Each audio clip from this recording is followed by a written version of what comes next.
part of the role-playing in the video game could be taking the perspective that you have now and comparing it to what you had at different points in your life, so that you could see what you have gained since then, and what progress you have made and what you have accomplished compared to what you had in the past, and then try to seek answers of what you're lacking or what you could accomplish in the future. With structural development, you're increasing the number of perspectives you can take. That's basically what it is. It's fundamentally that simple. With states of consciousness, you are going through realms of reality that you're going to disidentify with and finally get off of manifestation entirely. And that's the fundamental aim of meditation, is to see through all of manifestation, to see through the dream itself, and awaken to your ever-present condition. Ever-present big mind, ever-present primordial awareness.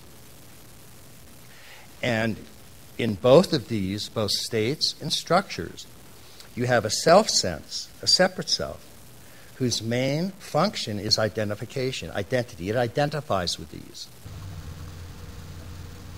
What would you say to yourself at another time in the past to help with the situation, or what would you ask of yourself in the future to help with the situation now?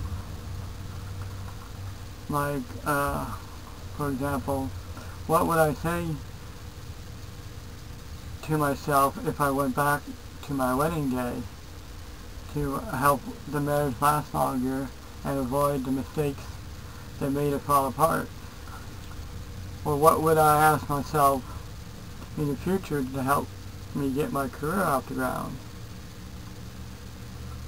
It definitely depends a lot on the amount of knowledge, awareness, and wisdom available to the person and the perspective they have at the point in time. It is like a snapshot or a page in a book that is representative, but doesn't encompass the whole. And so both in vertical growth, what happens is the self first identifies with, well, we can use the chakras as examples of structures. They're, again, not as precise as some of the Western models, but it works well and people understand it. But the first year or so, you're identified with the first chakra, and you have oral drives. The whole orientation is the physical, material world. And then you move into the emotional, sexual range. That particularly starts from 3 to 5. Then you start to develop an intentional mind and power, of course, the third chakra. Then you move into, these are all me, or egocentric. Then when you move into the fourth chakra, or ethnocentric, you begin to be able to love. So that's in a positive sense, because you're moving up from me to we. You move into the fifth chakra of creative self-expression, and that has several different varieties to it, but includes both orange and green, for example. You move into the sixth chakra, and that's essentially integrative thinking that starts to become luminous, and that's the second tier, essentially. And then the seventh chakra, which is sort of stands for all of third tier, transpersonal development. Now that's as structural development. Since presumably the farther in the future, the more insight and knowledge you gain, because evolution is cumulative.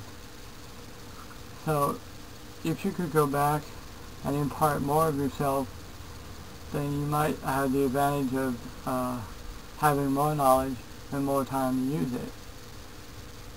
For example, if I went back to myself on my wedding day with all the information I've gathered about graphic design, animation, DVD authoring, and the ideas for the Treasure Hunt DVD, the video game about integral life practice, and the movie, with all the hardware, software, files, and tutorials that I've collected in the time since then.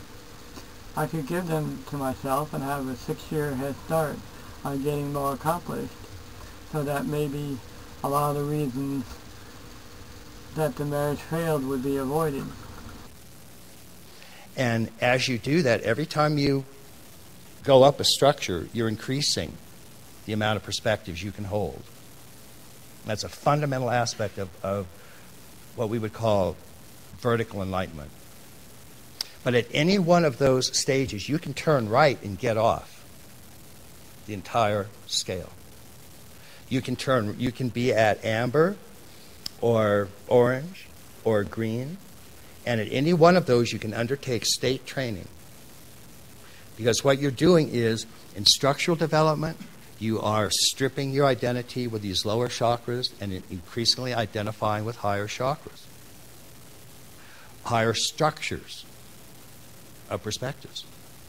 And in state training, you're doing the same thing. You're going from an identity that's mostly material-oriented, outward world-oriented, ego-oriented, into a subtle dimension of luminosity and interior archetypes and interior vision.